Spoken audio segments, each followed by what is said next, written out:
তুই আমার অফিসে এসে আমার গায়ে হাত তুললি? She is my wife. কিসের ওয়াইফ? আমার হাজবেন্ড এই ধরনের নোংরা কাজ করতে পারে না। আমি কারো ওয়াইফ না। তুমি আমাকে ভুল বুঝতেছ। ভুল এতদিন বুঝেছি, এখন সত্যিটা বুঝতেছি। তুমি কি ভাবো আমি জানি না? আমি তোমাদের প্রেম আলাপের চ্যাটিং দেখি নাই, আমাকে কেউ কিছু বলেন আমি সব জানি, কিন্তু বিশ্বাস করতে পারছিলাম না। আজকে অফিসে জাস্ট আমি দেখতে এসেছিলাম কে সে, আর নিজের চোখকে আমি কিভাবে অস্বীকার করব, আমি কিভাবে অবিশ্বাস করব?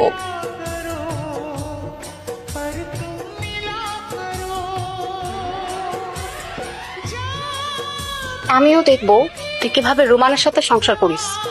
Get out. জি বলুন। জি, আপনার মেয়ের সাথে আপনার অফিসের এক ম্যারিড এমপ্লয় রিলেশনশিপ চলছে। কই না তো। রোমানের কথা বলছি। আপনার মেয়ে জানে রোমান ম্যারিড, রোমানের স্ত্রী আছে, তারপর ওকে রাত বিরাতে টেক্সট করে। আপনি প্লিজ ডু সামথিং। কি বলেন? এগুলো তো আমি কখনো জানি না। তাহলে আমি আপনাকে বলছি, আমি রোমানের স্ত্রী, আমার অনেক কষ্ট হয়। প্লিজ আপনি কিছু করেন, আপনি আপনার মেয়েকে থামান। আপনি কিছু করেন, তা না হলে আমি কিছু একটা করে বসবো। Please please please please.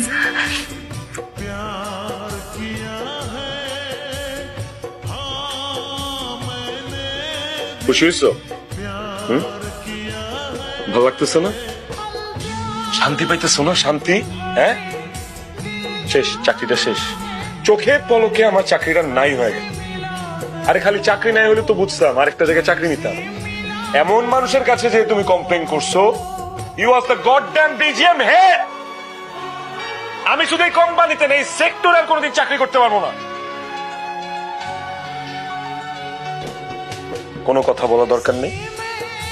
চাকরি চলে গেছে, আমি বেকার হয়ে গেছি, আমার কামাই রোজগার বন্ধ হয়ে গেছে, ফাইন, আমি ইজিলি অ্যাকসেপ্ট করলাম। এখন থেকে আমি ঘরে বসে থাকবো, তুমি এই পুরো সংসারটা চালাবে।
দেখতে দেখতে 3টা মাস হয়ে গেল,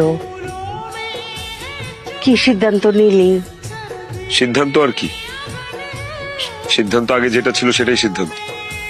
না রে ফুট, সংসার তো ভাঙ্গনি যায়, সংসার গড়তে পারে কয়জন?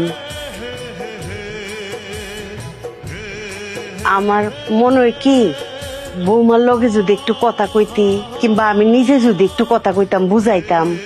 না, সেই সময়টা নাই মা, বিবেচনা করার সময় অনেক আগে শেষ হয়ে গেছে। আর মা, বিবেচনা কি শুধু আমি একাই করব?